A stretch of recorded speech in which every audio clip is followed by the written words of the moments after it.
I got Tbull here. Today we got a game in the Friesland for it. Tier 7 European destroyer, anti-air all day, every day on that thing. And this thing's really the terror of Europe. Alright, especially in terms of the guns. Now we've diminished the gun performance a bit with this build as we move to a neighbors capture the base mode game here.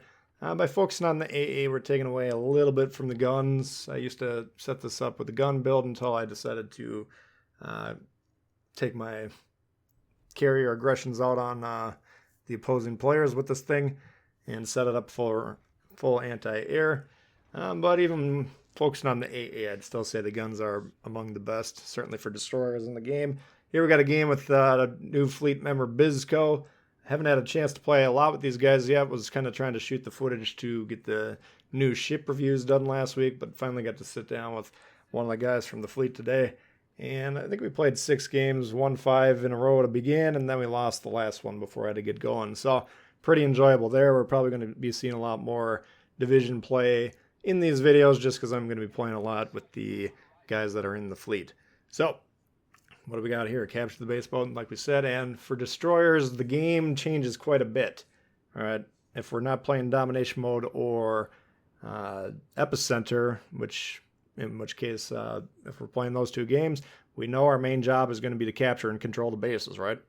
Here, well, there's still bases, and yes, we can capture them if need be, or we can use them as scoring. We'll talk about that as the game goes on, no doubt. But really, we're not going into the game saying, okay, I'm going to try and capture that base, right? The game plan's much more fluid with capture the base mode. We did shoot there to test how long we're getting spotted, just to kind of guess where these guys are, using twist and track and that knowledge. But just in general, think about a domination mode game, right? Unless your team does such a poor job of playing the bases that they get so far behind, well, then you're not going to win on score. Then, the situation changes. But usually the strategy throughout the game is capture and control the bases, right? The team that does that better in domination mode is going to win the vast majority of these games.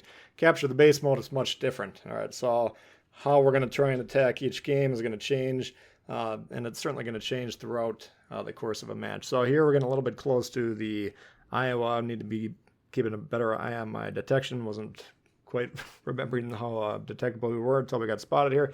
Nevertheless, that's fine. I was just trying to move forward, get a nice angle on him, because I did want to plop the smoke down here. Number one, see if we can draw that destroyer out, take some shots on him, and there he does shoot. I need to do a better job. I think I actually do have a shot here. When I was playing, I didn't think that I could hit the destroyer. Maybe it's right on the edge, as you can see, but I did want to take the time to whittle the Iowa down as well. And you can see every second and a half or whatever it is that our guns reload, and we're getting in between 1,000 to 2,000 health on that thing. Now the angles, we'll go ahead and switch to the HE, and we got to keep a better eye out for that destroyer. We also got the York, which is quite dangerous. Any German cruisers, destroyer players need to be very aware of them. Of course, at the higher tiers, you got to be aware of the radar cruisers, but the Germans kind of pose their own unique threat because they got speed, and they also have a long-reaching sonar, which can, if they get you in that web, you're usually not getting out of it because of the long duration of the sonar. Here we got the skein on the run here. We're trying to whittle him down, and teammates doing a good job shooting at him. One of the pluses of playing with dependable players that you can rely on, generally they're going to be shooting the destroyers. Unlike your wild or your teammates in the wild, you never know what they're going to be up to. But here we got the skein not quite dead, but we got him low. Resume attacking the Iowa. You can see here he's got some problems with some fires.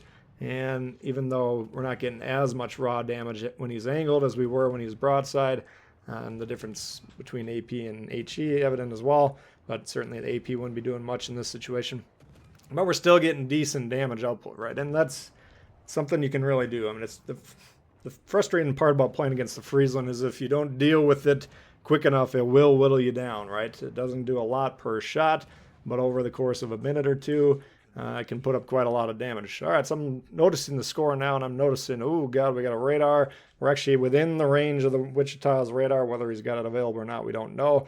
But we need to move away from him. We're going to be pinging the radar, and I don't know who on my team does a good job, but look at that. Someone blasted him, and I think they're going to get him off the board relatively quickly here. So looks like the Iowa finishes him off there. Great job by the team going after the radar cruiser. Of course, If you're still learning the game or you're not familiar with the concept, radar cruisers about as valuable of a target as you can get. You want to get them off the board as much as you do destroyers. Skane, here he goes. He gets spotted by us. He's got to shoot. Not much you can do.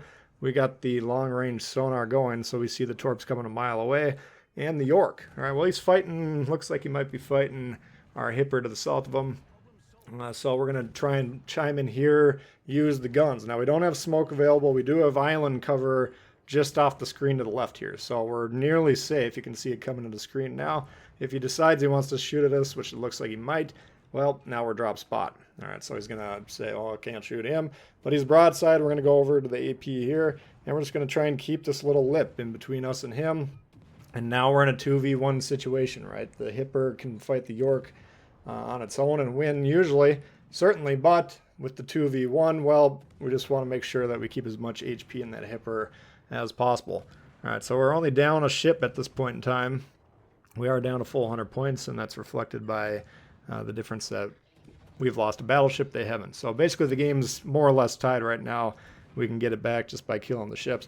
And down he goes. So we'll just be down 15 at this point in time. Iowa low, he's coming back. And once again, we'll see, number one, we can get him on fire, and then we'll go ahead and switch to the AP because he's got this nice broadside profile, and we can do a lot of damage there. So as soon as we recognize that, he does put the fire out, so we'll probably switch back to HE in a moment, or he might be dead by the time we really would, because the damage control cooldown takes a little while before we can even set him on fire. And yeah, you can see the damage piling up here and taking him out. So we've secured this side, and now this is where the game is interesting. But the twist and track saves the day here, because without the twist and track, we got to make a call. Do we attack their base, or do we defend our base?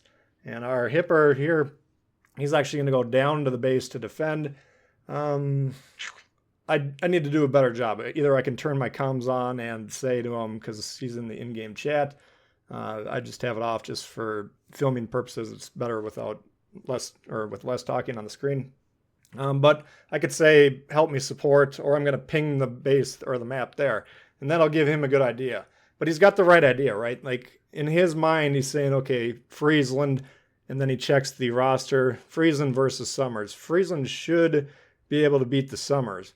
But what we need to know is there's that unknown position of that battleship. And I think that's the Gneisenau directly to the southwest here, directly to the west of the last known spot of the destroyer, who's obviously much closer to the base than his last known position. But if that guy comes up here and fights me, which is how it's going to play out, then they got a 2v1. And then the advantage the Friesland might have over the Summers goes out the window. But what the good thing about the decision to go south and kind of defend, or he could be thinking to himself, I got to keep myself safe, preserve the points, because it's going to be a tight game. There's a lot of good reasoning going on here. The good thing here, though, is if the destroyer comes up here, he does kill me, well, at least the destroyer is not going to be flipping the base, right? So he would have the opportunity to sink another ship. The problem is, like right now we're down, right? Because of one reason or another.